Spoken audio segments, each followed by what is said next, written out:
Chapter 48, on the tail of a rat. Have you ever had hold of a tail of a rat?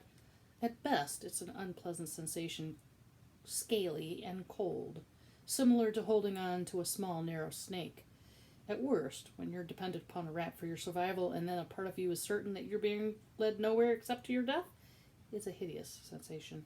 Indeed, to have nothing but a rat's tail to cling to.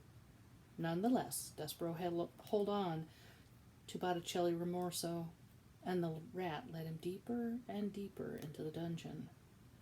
Despereaux's eyes had, by this point, adjusted quite well to the darkness, though it would have been better if they had not, for the things he saw made him shiver and shake. What did he see? He saw that the floor of the dungeon was littered with tufts of fur, knots of red thread, and the skeletons of mice.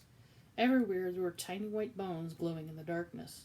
And he saw in the dungeon tunnels through which Botticelli led him the bones of human beings, too, grinning skulls and delicate finger bones rising up out of the darkness and pointing toward some truth best left unspoken.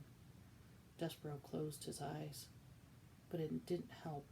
He saw as if his eyes were still open wide the bones, the tufts of hair, the knots of thread, and the despair.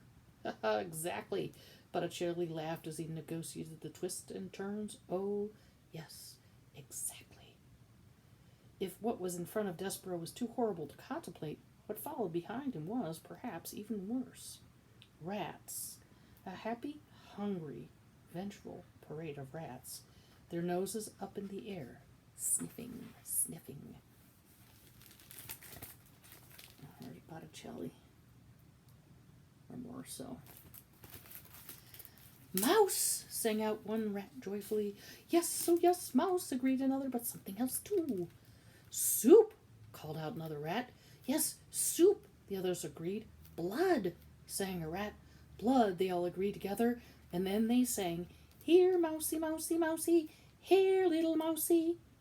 Botticelli called out to the other rats. Mine, he said. This little treasure's all mine, gentlemen and ladies. Please, I beg you, do not infringe on my discovery. Mr. Rimorso, said Desperaux. He turned and looked behind him and saw the rats, their red eyes and their smiling mouths. He closed his eyes again. He kept them closed. Mr. Rimorso, he shouted. Yes, said Botticelli. Mr. Rimorso, said Desperaux, and he was crying now. He couldn't help it. Please, the princess. Tears, shouted the rats. We smell tears, Mousie, we do. Please, shouted Desperaux. Little friend, said Botticelli, little Desperaux Tilling, I promise you, and I will keep that promise. The rat stopped. Look ahead of you, and what do you see? Desperaux opened his eyes. Light, he said. Exactly, said Botticelli. Light. Chapter 49. What do you want, Midgery Sow? Again, reader, we must go forward before we go backward. We must consider for a moment what had occurred with the rat and the servant girl and the princess down in the dungeon before Desperaux made his way to them. What happened was this. Roscuro led the Pea and Midge deep into the dungeon to a hidden chamber, and there he dragged Midge to put the princess in chains. Course, said Midge. She's going to have a hard time learning her lessons if she's all chained up like. Do as I say, said Roscuro. Maybe before I lock her up, her and me could switch outfits so we could start in already with her being me and me being a princess. Oh, yes, said Roscuro, certainly. A wonderful idea, Miss Midgery. Princess, take off your crown and give it to the serving girl. The Pea sighed, took off her crown, and handed it to Midge, and Midge put it on, and it slid immediately right down her small head and came to rest, quite painfully, on her poor, abused ears. It's a biggish thing, she said, and painful-like. Well, well, said Roscuro. How do I look? Midge said, smiling at him. Ridiculous, he said, laughable. Midge stood blinking back tears. You mean I don't look like a princess? She said to the rat. I mean, said Roscuro, you will never look like a princess, no matter how big a crown you put on your tiny head. You look exactly like the fool you are and always will be. Now make yourself useful, chain the princess up. Dress-up time is over. Midge sniffed and wiped at her eyes and bent to look at the pile of chains and locks on the floor. And now, princess, he said, I'm afraid the time for your truth has arrived. I'll not tell you what your future holds. As you consign me to darkness, so I consign you too, to her life spent in the dungeon. Midge looked up. Ain't she going upstairs to be a servant maid?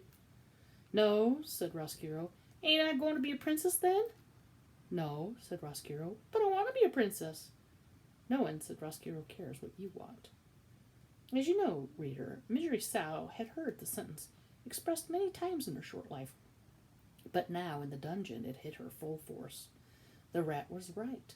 No one cared what she wanted.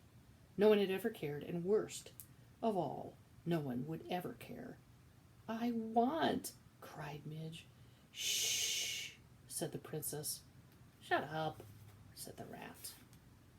I want, sobbed Midge. I want. What do you want, Midge? The princess said softly. Eh? Shouted Midge. What do you want, Midgery Sow? The princess shouted. Don't ask her that, said Roscuro. Shut up, shut up. But it was too late. The words had been said. The question at last had been asked. The world stopped spinning and all of creation held its breath, waiting to hear what it was that Midgery Sow wanted.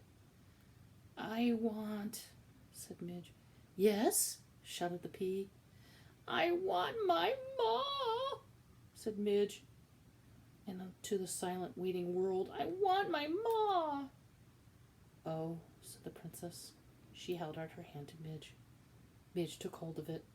I want my mother, too, said the princess softly, and she squeezed Midge's hand. Stop it, shouted Roscuro. Cheer up, cheer up. Gore, said Midge. I ain't a-gonna do it. Here's the princess asking Midgery Sow what she wants.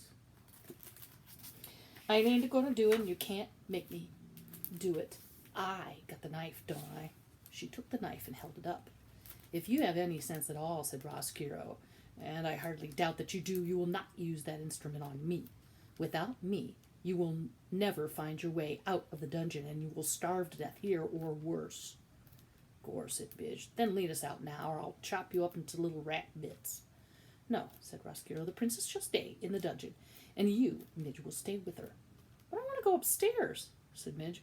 I'm afraid we're stuck here, Midge, shouted the princess, unless the rat has a change of heart and decides to lead us out. There will be no changes of heart, said Roscuro. None. Gore, said Midge, and she lowered the knife. And so the rat and the princess and the servant girl sat together in the dungeon as, outside the castle, the sun rose and moved through the sky and sank to the earth again, and night fell. They sat together until the candle had burned out and another one had to be lit. They sat together in the dungeon. They sat and sat. And reader, truthfully, they might still be sitting there if a mouse had not arrived. Chapter 50, in which the princess says his name. Princess, Desperaux shouted. Princess, I have come to save you. The Princess P heard her name and she looked up. Desperaux, she whispered. And then she shouted it. Desperaux! Reader, nothing is sweeter in this sad world than the sound of someone you love calling your name. Nothing. For Desperaux, the sound was worth everything. His lost tale, his trip to the dungeon, and back out of it and back into it again. He ran towards the princess. But Roscuro, baring his teeth, blocked the mouse's way. The princess cried, Oh no, rat, please don't hurt him. He's my friend. Midge says, Don't worry, princess. I'll save the meesie. And she took the kitchen knife. She aimed to cut off the rat's head, but she missed her mark. Whoopsie, said Midgery Sow.